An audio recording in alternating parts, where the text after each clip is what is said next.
suis Rigobert Elarion Mbaye. Je suis ingénieur agronome. Ça, c'est les années 85-86.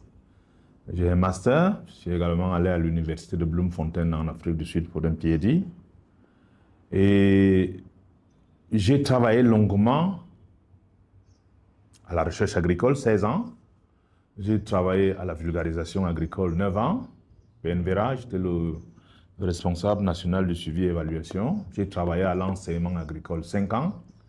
Avant de sortir à l'enseignement agricole, j'étais le responsable des programmes. C'est-à-dire qu'il faut former les jeunes gens, il faut voir est-ce que les programmes sont adaptés par rapport aux réalités et aux besoins du terrain. Et après, là-bas, bon, je me suis installé définitivement en cabinet, ça fait 19 ans. Mais tout au long du parcours, là, j'étais toujours dans des consultations.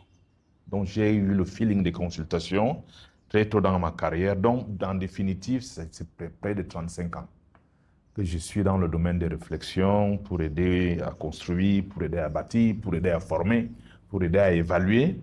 Et finalement, quand je quitte le ministère de l'Agriculture, j'étais sous-directeur des programmes de formation.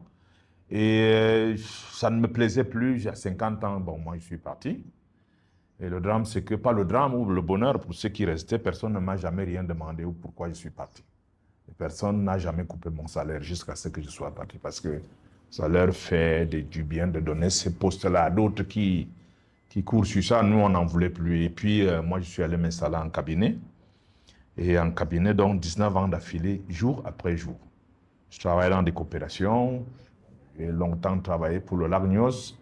J'ai travaillé les champs écoles paysans avec la FAO. J'ai travaillé avec la GIZ, où je suis même presque consultant permanent pour l'entrepreneuriat agricole. Et bon, on est allé presque partout là.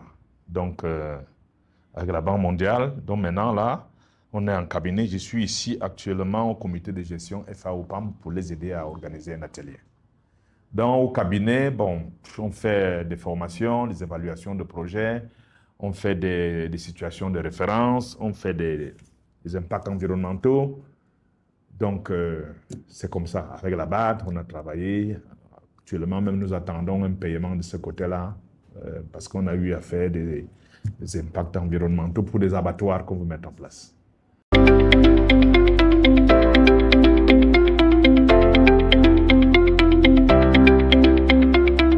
Ça, c'est clair. C'est-à-dire que les difficultés, vous les avez chaque jour. Parce que les dossiers sont compétitifs. C'est-à-dire que pour gagner un marché, vous devez prouver que vous avez la capacité de gagner ce marché-là. Et que vous avez surtout la compétence de pouvoir mener ça et arriver au bout. Donc, déjà dans le montage du dossier, maintenant, c'est des problèmes terribles. Vous ne pouvez pas garder des experts full-time, c'est-à-dire 12 mois sur 12. Vous prenez les experts au besoin. Et vous avez donc, c'est pas une bande, une gamme d'amis, une gamme d'experts avec lesquels vous travaillez et que vous appelez régulièrement. Ceux-là sont également là. Mais il y a également des offres qui demandent des gens nouveaux que vous n'avez pas dans votre, dans votre background. Et c'est difficile. Dernièrement, là, je devrais évaluer un projet dans une organisation internationale qu'on appelle, je vais me rappeler, qui travaille avec l'ITER. Donc, j'ai appelé des gens, je dis, bon, écoute, il y a ton profil qui peut être bien ici, envoyez-moi. Mais quand vous recevez les CV seulement, maintenant, ça vous fait un travail fou pour essayer de remodeler ça, pour que ça réponde à l'offre, parce que l'offre, c'est compétitif. Déjà, même quand on dit le CV, la lettre de motivation, les gens ne comprennent même pas les différences qu'il y a dedans. Donc, régulièrement, c'est-à-dire que ça ne fait même pas plus de 3 semaines, il faut retoucher.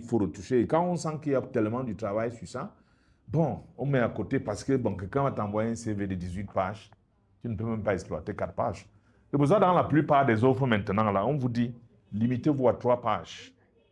À 3 pages. Donc, ça, c'est réel. Et dans un autre dossier, un ami m'appelle en tant que, bon, pour venir lui donner un coup de main, parce qu'il est bloqué d'abord pour comprendre ce qu'il a signé comme contrat dans l'exécution de ce qu'on lui demande dans son mandat. il est bloqué, il m'appelle donc. Et puis, dans ce genre de situation-là, on nous appelle les mercenaires. Il faut aller éteindre le feu pour comprendre, et puis. Déjà, le contrat, il a mal signé. C'est-à-dire que le contenu du travail, ce qu'on lui demande, je dis même les gens qui ont écrit les termes de référence, je suis sûr qu'eux-mêmes ne comprennent pas. Et lui qui est venu signer le contrat, lui également, il est hors sujet. Parce qu'on ne peut pas te dire que tu auras un travail sur 30 jours calendaires. Tu réussis à faire ce travail-là sur pratiquement 7 mois. 30 jours calendaires, là, c'était étalé sur 2 mois. Bon, c'est parce qu'il n'a pas compris dès le départ c'est à quoi il s'engage.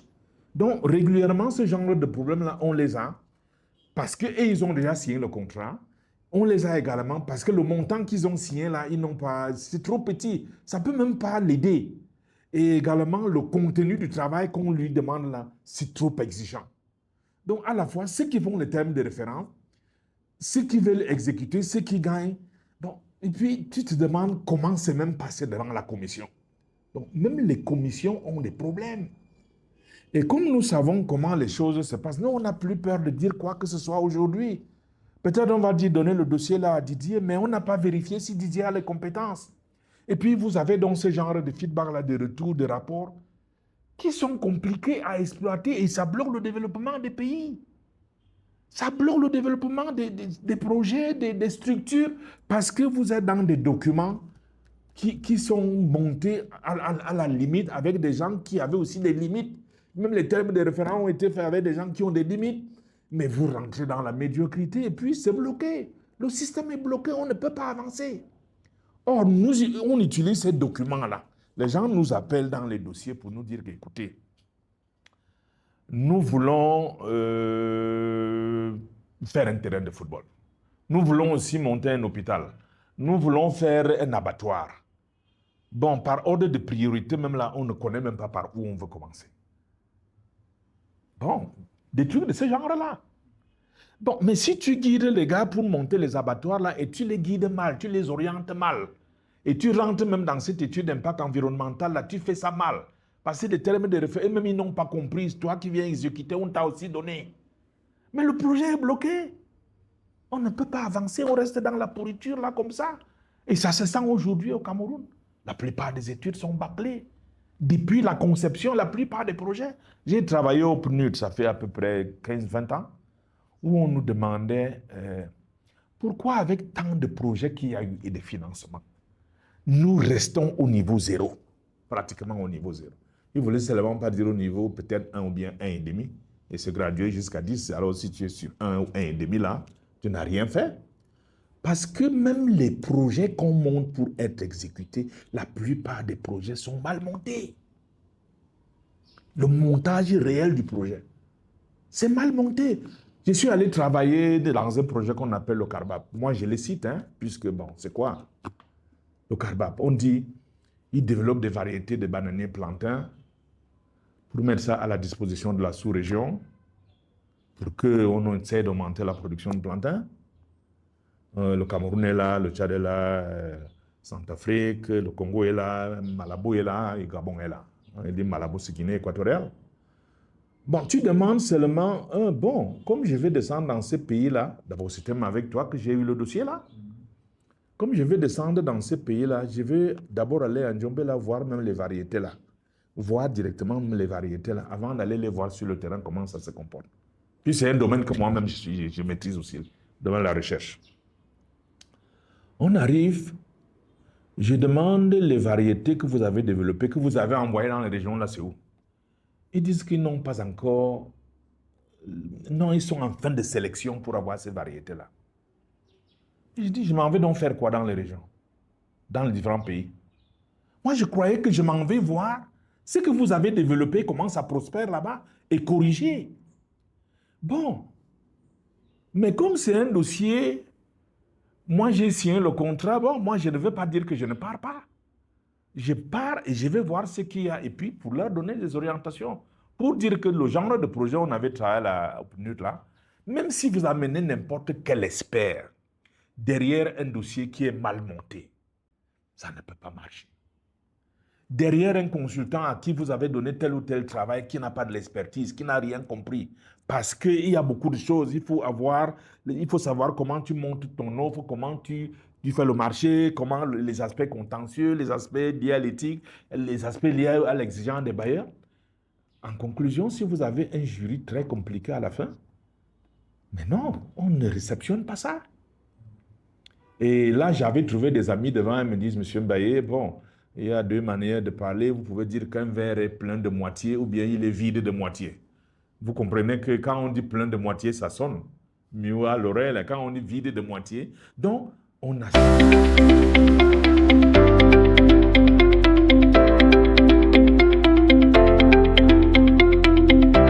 Quand on vous appelle soit comme mercenaire, soit qu'essayons de monter ça ensemble, la plupart même du temps, là, vous abandonnez. Parce que si vous n'arrivez pas à vous comprendre sur le basic de ce que vous devez même monter comme offre là, ce n'est pas la peine d'avancer. Et si par, vous bricolez, pas bricolez, vous montez quelque chose, ça passe. Mais dans l'exécution, c'est encore plus compliqué. Parce que les gens veulent gagner l'argent. Moi, je le dis maintenant, là, les gens veulent gagner l'argent. Et quand ils veulent gagner l'argent, là, ils te disent, bon, écrivons, avançons, et puis on va valider. Mais je dis non, nous, on ne joue pas à ces jeux. Donc, avec ce genre de partenaires-là, on a vu, on ne peut pas les citer ici, on a eu des problèmes. Par exemple, je suis allé travailler à Madagascar. Nous avons monté, vous voyez ça c'est... Je travaille beaucoup avec la GIZ. Donc, on a des gadgets, on a beaucoup de choses.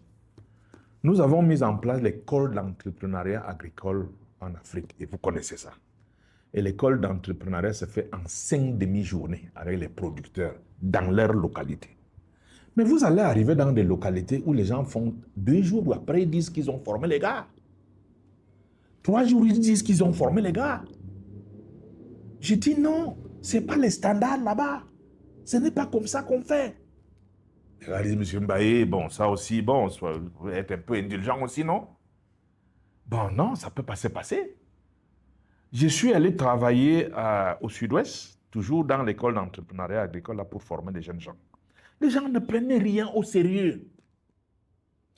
Donc, vous arrivez, vous donnez toute la logistique, les cahiers, machin, bon, et puis vous commencez le cours. Le premier jour, là, vous dites, bon, comme ils n'ont rien amené, là, la GIZ a prévu un peu d'argent, là, on leur donne l'argent. Alors, on arrive en classe, le deuxième jour, là, chacun doit être devant son document pour une formation que je dois tenir pendant 10 jours. La formation des formateurs, ceux-là qui vont former en entrepreneuriat agricole. Alors, parmi les gars qui sont dans la salle, quand je dis allons à telle page, et on n'est qu'une trentaine, hein, une trentaine, vingtaine. Donc, je surveille ma salle. Quand je dis allons à telle page, lui regarde sur le voisin. Je dis, mais comment ça? C'est Yo man, where are your books? Il dit que c'est resté à l'hôtel.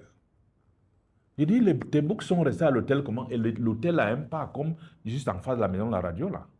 Quand je m'approche de lui là, maintenant, si le gars est en train de dégager un niveau d'alcool qui est... Tu allumes une bûchette d'allumette là, il va brûler. Donc, comme ils ont eu l'argent hier là, il a passé toute la nuit à boire. Et c'est lui qu'on va recruter comme formateur. Et il va prendre ce genre d'habitude-là pour aller, ça va se répercuter. Donc, dans les partenariats, là, on a tout ça. Donc, ce gars, je lui dis, bon, après, je reste tranquille. Je dis, oh man, after the break, you will not come back inside this one. Vous serez exclu. Et je vais rendre compte à la GIZ. Monsieur Mbida, patron, prenez les cahiers, prenez tous les documents. L'argent, on ne peut plus récupérer. C'était perdu. Voilà. Et avant 10 minutes, j'ai eu tous les coups de fil du Cameroun, de la primature, du ministère de ceci, de la présidence, de la ceci, de la délégation telle. Mais voilà la réalité que nous vivons. On dit que non, le gars là, non, il faut le garder en salle. Je leur dis que non, on ne fait pas comme ça. Donc, ce type de problème-là, nous les avons tous les jours. Et quand je remonte dans l'histoire, le délégué régional a insisté que ce gars vienne en formation. Et ils vont prendre la formation pour les former producteurs. Hein. Le délégué départemental a dit que ce gars-ci n'a pas de capacité pour aller à cette formation-là. Donc, quand on a rejeté le gars, quand on a dit au gars qu'il ne peut pas continuer avec nous, le délégué département a seulement dit adieu, merci. Si toutes les situations pouvaient se régler comme ça, il a dit adieu, merci.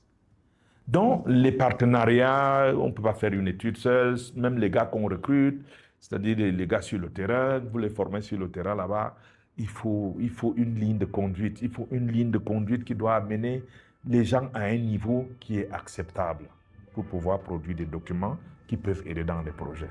Sinon, on va tourner en rond encore pendant très très longtemps.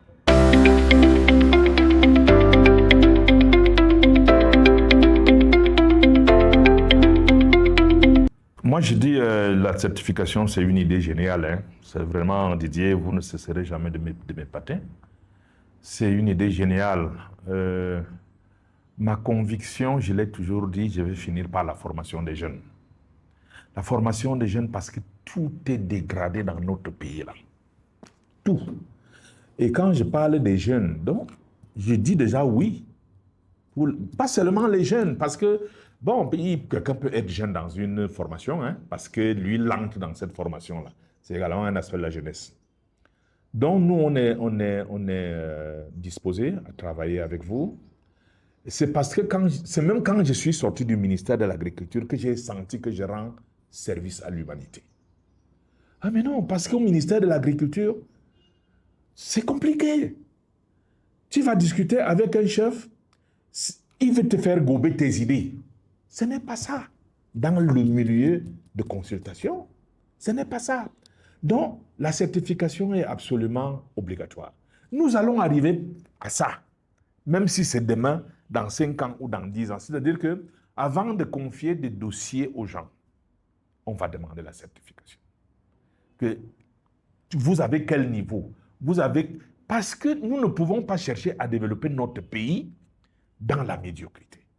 Même les autres pays où je suis parti, une vingtaine de pays dans lesquels je suis actif, ah mais non, il faut faire attention. On a des lacunes presque partout. Presque partout. Ce qui nous diffère seulement, c'est que tu arrives dans certains pays où les gens sont droits comme ça. C'est-à-dire que droit. Mais être droit, être honnête ne signifie pas que vous êtes compétent. La compétence, la certification est obligatoire. Non, ça va se demander. Vous n'avez pas ça les années à venir là. Nous, on sera même déjà sortis. Bon, d'accord que d'ici peu là, nous, on est sortis.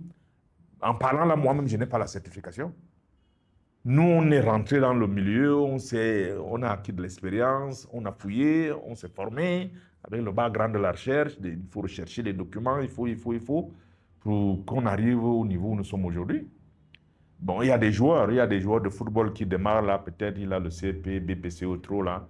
Après là, il a bien joué, tellement bien joué là. Après, il devient entraîneur, non? Il va à l'école d'entraîneur après. Bon, à l'école d'entraîneur là, ce n'est pas les grandes formules mathématiques, hein. C'est la pratique, comment gagner les matchs sur le terrain. Donc, nous, on a évolué comme ça, on n'est pas arrivé à la certification. Mais au jour d'aujourd'hui, nous devons former les gars. Nous devons former les gars. Et arriver à un niveau, voilà, où je devais faire la consultation, là, c'est aussi fort. Aussi fort qui est sur la même plateforme que les gars de l'IITA, là. Donc, tu arrives, on te dit, bon, il faut toi-même, tu sens qu'il y a tel CV que tu ne peux pas mettre dedans. Moi, je crois que je suis disposé à vous donner un coup de main d'abord pour que nous arrivions à quelque chose qui peut aider notre pays. Et pour que nous arrivions vers l'excellence, vers ce qui est bien. Bon, il est bien vrai que quand tu prends le contexte de notre pays, le Cameroun, là, vous amenez un truc comme ça, là, qui est, je ne sais pas, qui est préservé, qui est l'OAPI, là, comme vous parliez, là. Bon, les gens vont chercher à détruire ça. Les gens vont chercher à dire que, ah, c'est même quoi. Les gens, bon, et puis les gens qui veulent les consultations, les gens qui viennent, doivent venir les aider pour des réflexions. Est-ce qu'eux-mêmes sont au courant que ça existe? Donc, c'est tout un système qu'il faut refaire. C'est un système qu'il faut refaire. Ça existe, mais les gens ne savent même pas. Donc moi, je vous dis chapeau et puis on est prêt à vous donner un coup de main, soit les interventions comme celle-ci, soit les formations de ceux qui sont là, c'est-à-dire qu'en puisant dans notre expérience, soit la conception de certains documents, soit l'évaluation du système, c'est-à-dire que nous allons où c'est tel que nous avançons, là, nous allons arriver là où nous voulons. Et puis, les gars qui doivent être certifiés, puisque ce sera payant, il faut qu'on se rassure que, au terme de leur certification, qu'ils peuvent avoir des possibilités de s'insérer efficacement dans le système en tant que consultant efficace. Et puis d'être coché, tu ne seras même pas certifié et dire que je peux déjà jouer à la Champions League le premier jour. Tu commences à jouer à Tongolo. Les terrains de Tongolo là, après tu montes là, tu viens à Bastos, après tu vas au stade annexe Omnisport là. Donc, tout le long du processus là, c'est des gens que vous allez d'abord, d'après moi, hein, coller à des juniors, à des seniors plutôt, et puis on va avancer, on va avancer. Et puis bon, c'est ça qui va nous aider. Parce que tout ce qu'on fait dans un pays par des études, vous connaissez ça de dire, tout. On va faire l'hôpital gynéco-obstétrique là. On va faire une route, on va faire la route de Simalène, on va faire un marché à Mokolo. Tout par des études. Donc, c'est la base de tout. Donc, comme je dis, bon, on est disposé hein, à vous donner un coup de main si vous croyez qu'on en a la possibilité.